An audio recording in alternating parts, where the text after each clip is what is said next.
The materials that I used for today's tutorial is Go for Fox. It's by Lion Brand Yarns.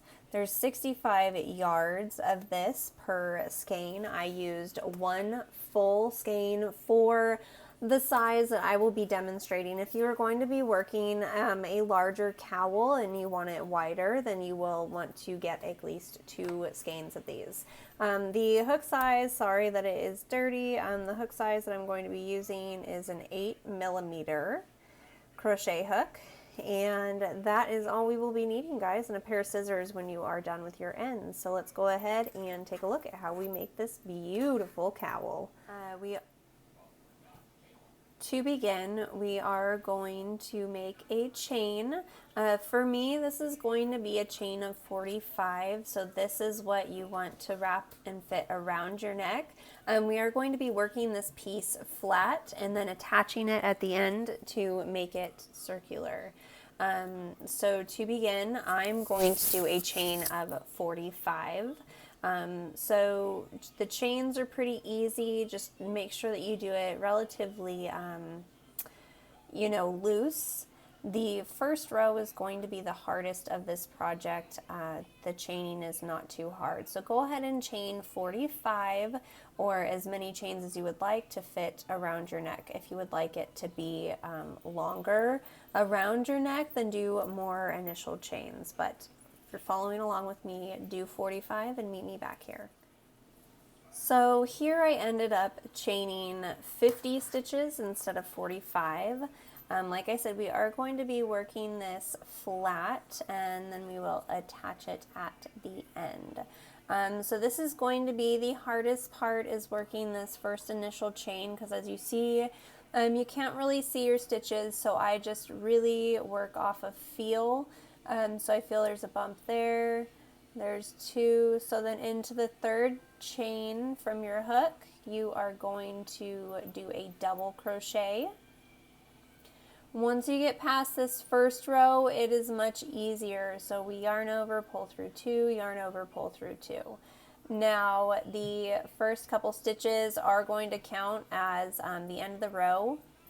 So I will go into that as we get further. So I can feel that this is where I just went into, so this is going to be my next stitch, and you just kind of push your hook through until you can find that space. It's okay if you lose a stitch here or there. Again, this is kind of a difficult project, but luckily you cannot see the stitches, so if you mess up, nobody will be able to tell. So we're simply going to work a double crochet into every stitch, all the way back down to the other side. Again, this is going to be the most difficult part, is working into your initial chain stitches. So go ahead and work to the end of the row doing double crochets all the way across, and meet me back here for row 2. Okay, so here I am. I have crocheted all the way back across, double crocheting. So again, we are going to work the height of this, and then at the end, when we are done building the height, we will just fold this in half and sew it up along the edge. So when I said if you wanted it, longer, again, because this is how it's going to end up going around your neck, but we are not working in the round, then you would just do more chains at your beginning. So moving on to row 2. And for the remaining of the rows, and I'll let you know how many rows I end up doing, we always want to chain up 3, so 1, 2, and 3. Then we will turn our work. And I do not go into the first stitch, so if you feel directly down from where your chain is, you kind of feel there's a hole right here, we are going to skip that. Not into this one, but into the second hole that you feel. We're going to make a double crochet in there. So this is how we will begin every single row. So the chain 3 that we just made will count as a stitch. When you get to the end of your rows, this is where you will be doing your last double crochet, and that's why we skip that first space, so that it just makes it easier when we get to the end of our rows.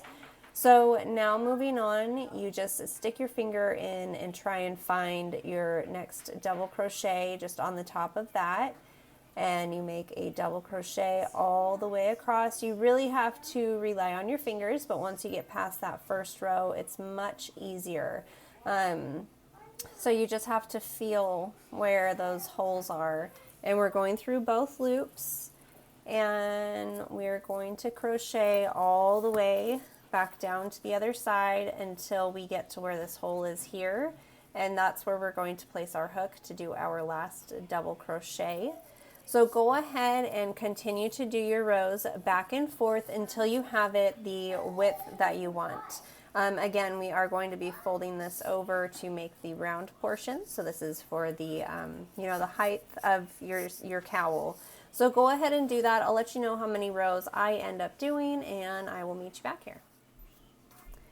Okay guys, so I went ahead and I did 7 rows of double crochet back and forth. So now if you want this to be thicker, you can, you know, like taller. But from here, I'm just going to fold this in half, and I'm going to crochet these 2 parts together. So I'm going to just kind of try to, you know, find stitches like we have been doing throughout this whole project. And I'm simply going to slip stitch, making sure that we're going into both sides of our work here. We just want to slip stitch all the way back across. Make sure that you're lined up properly and that you're going through both parts. And this is how we will be closing up. As you see here, this is forming our hole. And I just think it's a lot easier than trying to work in the round with this yarn, as it is quite difficult to see. Okay, coming up on the last stitch here. I'm going to chain up 1. As you see, we are closed now. I'm going to chain up 1 and chain up 2 just to make sure that we have an extra knot, and then we want to pull our work through. So I was at the end of my yarn. It took me exactly 1 skein of this. So here's the yarn from when we did our first chain, and I just want to go ahead and make a knot, make sure this really doesn't come out. And then you will want to grab your tapestry needle and sew in your ends. But that is what it looks like, you guys. I will go ahead and throw a picture of what it looks like on. Very fast, somewhat simple. Again, the hardest part of this project is being able to not being able to see where those stitches are, but I just think it's so beautiful and just so soft. I hope you guys enjoyed today's tutorial. Please make sure to give this video a thumbs up. Leave me a comment down below. Take a look in the description box. I do have my email address and P.O. box if you guys would like to send me a card. If you have any questions and want to send me an email, go ahead and check that out. Thank you so much, you guys.